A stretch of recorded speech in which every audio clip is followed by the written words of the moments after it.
Bab 4139, Hubungan Kakak dan Adik. Sangat mustahil bagi Nenek Zen untuk memutuskan kontak dengannya sekarang. Nenek Zen sangat patah hati sehingga dia meninggalkan keluarga Zen dalam kemarahan dan pergi ke kota Huhuang di wilayah tengah, tempat dia tinggal selama beberapa dekade. Jika Huang Cheng tidak ditangkap oleh keluarga Feng, Nenek Zen mungkin tidak akan pernah kembali seumur hidupnya. Berderit. Pintu Nenek Zen dibuka. Nenek Zen sedang memegang sapu tangan putih saat ini. Ketika dia melihat seseorang datang, dia buru-buru menyembunyikan sapu tangan itu. Ketika dia melihat bahwa itu adalah kakak tertuanya, Zen Yuandao, wajah Nenek Zen menjadi sangat jelek. Dia tahu bahwa kakak laki-laki tertuanya hanya tertarik pada matanya dan tidak memiliki kasih sayang saudara laki-laki sama sekali. Kak, aku mengaturmu di sini, kamu tidak menyalahkanku, kan? Zen Yuandao melirik ke rumah bobrok itu dan berkata dengan rasa malu. Tidak. Aku sangat berterima kasih kepada kakakku karena telah menerimaku dan memberiku tempat tinggal. Nenek Zen berkata tanpa ekspresi. Zen Yuandao tersenyum canggung. Dia tahu apa yang dimaksud Nenek Zen, dan dia tahu dengan melihat ekspresinya. Sebenarnya, saya hanya ingin Anda tahu bahwa jika keluarga Zen kita tidak mendapat dukungan dari Zhong Yaosun, tidak akan lama sebelum keluarga itu menjadi begitu bobrok. Aku tahu kamu memarahiku di dalam hatimu, memarahiku karena tidak peduli pada kakak dan adik, memarahiku karena hanya mencari keuntungan. Tapi siapa yang mengerti aku? Ada ratusan keluarga Zen kita. Di kota Yonggel yang kecil ini, jika tidak ada yang mendukung kita, bagaimana kita bisa menjadi salah satu dari 4 keluarga besar? Nenek moyang kita tidak meninggalkan keterampilan medis yang luar biasa atau keterampilan alkimia yang luar biasa. Jika saya bekerja keras sendiri, dapatkah saya memberi makan ratusan orang ini? Dunia surga dan manusia adalah masyarakat di mana yang lemah dapat memangsa yang kuat. Tanpa Zhong Yaosun, keluarga Zen kita mungkin telah diinjak-injak dan dimakan oleh orang lain di kota Yonggel. Saya tidak melakukannya untuk diri saya sendiri, saya melakukannya untuk ratusan orang di keluarga Zen. Lagi pula, Zhong Yaosun bukanlah orang jahat dan karakternya tidak buruk. Jika Anda bertanya-tanya di kota Yonggel, siapa yang tidak akan mengatakan hal-hal baik tentang dia? Sebagai seorang laki-laki, jika kamu melakukan sedikit kesalahan, kamu bisa dimaafkan. Itu adalah dorongan dan naluri laki-laki.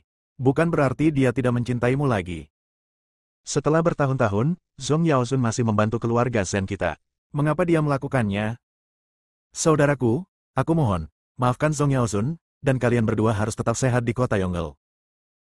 Jika kamu mengira aku kejam, aku bisa memberimu posisi kepala keluarga Zen, dan kamu bisa mengatur ratusan orang di keluarga Zen. Zen Yuandao menatap adiknya, matanya berkaca-kaca. Setelah beberapa dekade, bagaimana mungkin Zen Yuandao tidak mengkhawatirkan saudara perempuannya?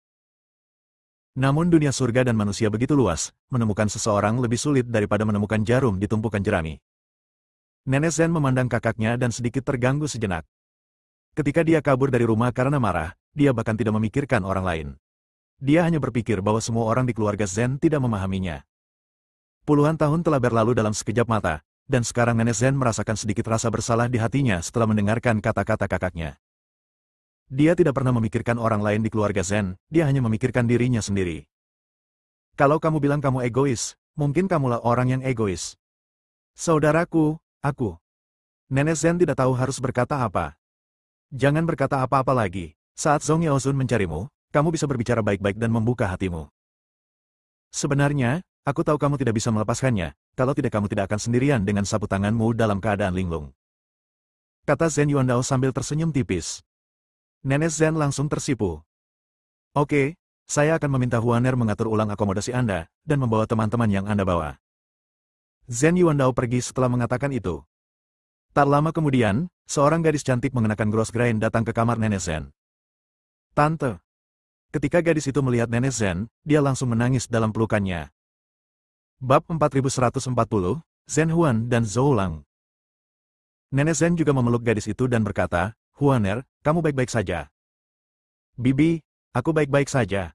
Jika ayahku tidak memberitahuku, aku tidak akan tahu kamu sudah kembali ke rumah.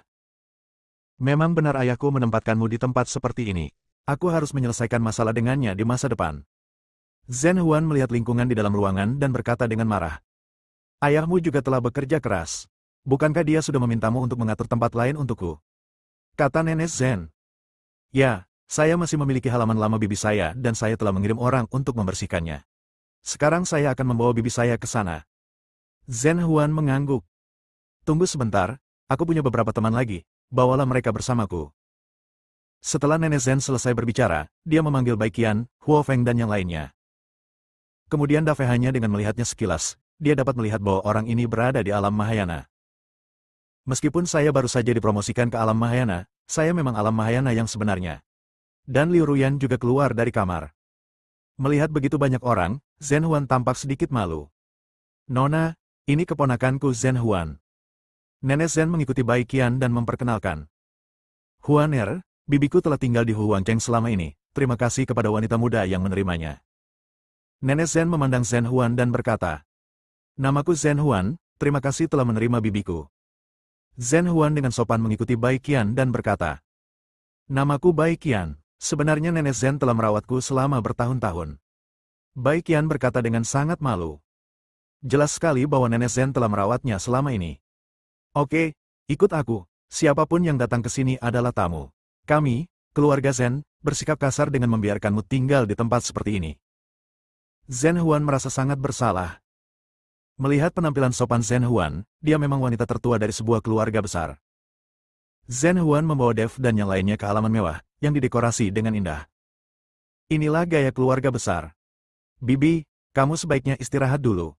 Ayahku akan mengadakan makan malam keluarga malam ini agar Bibi bisa mendapat angin. Kata Zhen Huan perlahan setelah membawa Nenek Zen dan yang lainnya ke tempat itu. Huaner, pergi dan lakukan pekerjaanmu. 2 hari lagi akan ada konferensi apoteker. Kamu harus bekerja keras. Nenek Zen memandang Zhen Huan dengan penuh kasih dan berkata. Zhen Huan mengangguk dan hendak pergi ketika tiba-tiba seseorang di luar berteriak keras, Huan Huan, Huan Huan. Mendengar teriakan itu, Zhen Huan bergegas keluar. Nenek Zen dan yang lainnya juga mengikutinya keluar. Shiro, ada apa? Zhen Huan melihat orang itu datang dan bertanya. Huan Huan, ada pemberitahuan yang dipasang di luar. Konferensi apoteker tahun ini akan diadakan di Pulau Dewa Pengobatan, dan tidak semua apoteker dapat berpartisipasi dan perlu dinilai. Nashiro berkata dengan cemas. Apakah ada hal seperti itu? Zhen Huan sedikit terkejut. Ketika Nashiro melihat Nenek Zen dan yang lainnya, dia sedikit terkejut dan berkata, Huan Huan, siapa ini? Oh, Shiro, izinkan aku memperkenalkan kepadamu, ini bibiku. Yang lainnya adalah teman bibiku, dan mereka juga ada di sini untuk menghadiri konferensi Master Kedokteran. Zhen Huan dengan cepat memperkenalkan. Ketika Shiro mendengar ini, dia buru-buru memberi hormat dan berkata, Zulang, temui bibiku. Huaner, siapa pemuda ini? Nenek Zen memandang Zhou Lang dan bertanya. Bibi, ini putra keempat dari keluarga Zhou di kota Yonggel, bernama Zhou Lang. Kami berdua bertunangan beberapa waktu lalu. Zhen Huan mengikuti Nenek Zen dan berkata. Oh, ternyata itu anak Yi Wei. Aku tidak menyangka dia akan menamai putranya begitu saja. Setelah mendengar ini, Nenek Zen segera tersenyum dan berkata. Melihat ini, Zhou Lang hanya bisa terkikik. Bagaimanapun, Nenek Zen adalah seorang yang lebih tua dan tampak akrab bagi ayahnya. Bahkan jika dia mengatakan ini, seorang junior seperti dia tidak akan berani mengatakan apapun. Apakah kamu mempunyai saudara laki-laki di atas yang bernama Zhou Dalang, Tuesday Lang, dan Wednesday Lang? Huo Feng bertanya dengan bercanda. Huo Feng, jangan kasar. Melihat ini, Dev segera memarahi Huo Feng. Lagi pula, aku tidak mengenal orang tersebut, jadi tidak sopan mengatakan ini. Bab 4141, Demonstrasi. Nenek Zen dapat mengatakan bahwa dia adalah seorang penatua dan dia mengenalnya dengan baik. Fire Phoenix tidak bisa mengatakan itu. Tidak apa-apa, aku tidak menyangka gadis ini cukup lincah dan imut. Tapi aku hanya punya 3 saudara perempuan di atasku, jadi tidak ada yang namanya Dalang atau Erlang. Kami selang berkata sambil tersenyum. Xiao Zhou, kamu baru saja mengatakan bahwa konferensi Master Kedokteran akan diadakan di Pulau Dewa Pengobatan. Apa yang terjadi? Nenek Zen bertanya. Saya juga tidak tahu. Pemberitahuan itu baru saja dipasang. Sekarang seluruh kota Yonggel berada dalam kekacauan. Banyak apoteker tidak tahu apa yang terjadi. Ada banyak orang yang menghalangi pintu asosiasi apoteker wilayah barat. Kalau mau penjelasan, tidak bisa datang ribuan mil jauhnya. Ujung-ujungnya asosiasi apoteker akan pergi ke Pulau Dewa Pengobatan, dan akan ada penilaian. Ketika Zhou Lang berbicara, dia jelas sangat marah dan sangat tidak puas dengan keputusan mendadak ini. Ni Heng dan Liu Ruyan melihat Dev. Tampaknya Dev telah menerima informasi orang dalam. Mereka tahu sejak awal bahwa mereka akan pergi ke Pulau Yaoshan untuk mengadakan konferensi apoteker. Sekarang baru diumumkan, banyak orang pasti punya pendapat. Ayo, kita keluar dan melihat-lihat. Jika memang demikian, itu akan keterlaluan. kata Zhen Huan dan bergegas keluar. Kamis panjang menyusul. Nenek Zhen menggelengkan kepalanya dan kembali ke kamar. Tidak peduli apa itu, dia tidak menghadiri konferensi apoteker manapun. Huo Feng, Baiqian, mohon tetap di rumah dan jangan keluar jika tidak ada urusan. Ayo keluar dan lihat apa yang terjadi. Dev berkata pada Huo Feng Baiqian. Huo Feng, Baiqian dan Ji Yun tidak memahami seni alkimia, dan mereka bukan apoteker, jadi tidak ada gunanya ikut bersenang-senang. Tuan, harap berhati-hati dan ingat bahwa itu bukan urusan Anda. Huo Feng mengingatkan Dev. Jangan khawatir, aku baik-baik saja. Dev tersenyum sedikit, lalu pergi bersama Nihang dan Liu Ruyan. Ketika Dev dan yang lainnya turun ke jalan kota Yonggel, semua apoteker di jalanan berteriak dengan marah. Dan beberapa mengadakan demonstrasi dengan slogan-slogan. Lagi pula, masalah ini hanya dibicarakan oleh berbagai pejabat tinggi, dan apoteker di bawah tidak mengetahuinya. Jadi kalau tiba-tiba diumumkan, pasti banyak apoteker yang kesal. Namun tak lama kemudian, para pemimpin tertinggi dari keluarga besar dan asosiasi apoteker besar maju dan mulai memanggil kembali orang-orangnya masing-masing. Pada akhirnya, hanya ada beberapa apoteker biasa yang tersisa, dan mereka tidak dapat menimbulkan masalah apapun. Faktanya, yang menjadi perhatian para apoteker ini bukanlah tempat mengadakan konferensi apoteker, yang paling mereka pedulikan adalah penilaiannya. Pada awalnya tidak ada penilaian untuk konferensi apoteker. Selama Anda seorang apoteker, Anda dapat berpartisipasi. Sekarang semua orang ada di sini, dan Anda tiba-tiba meminta penilaian. Bagi banyak orang, ini tidak adil. Lagi pula, banyak apoteker yang tidak terlalu kuat, jadi mereka hanya berpartisipasi dalam konferensi apoteker untuk meningkatkan kekuatan mereka. Namun, konferensi apoteker tahun ini telah berubah.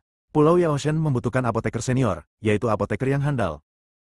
Karena hanya apoteker yang kuat yang bisa mengungkap rahasia tempat jatuhnya Dewa Pengobatan.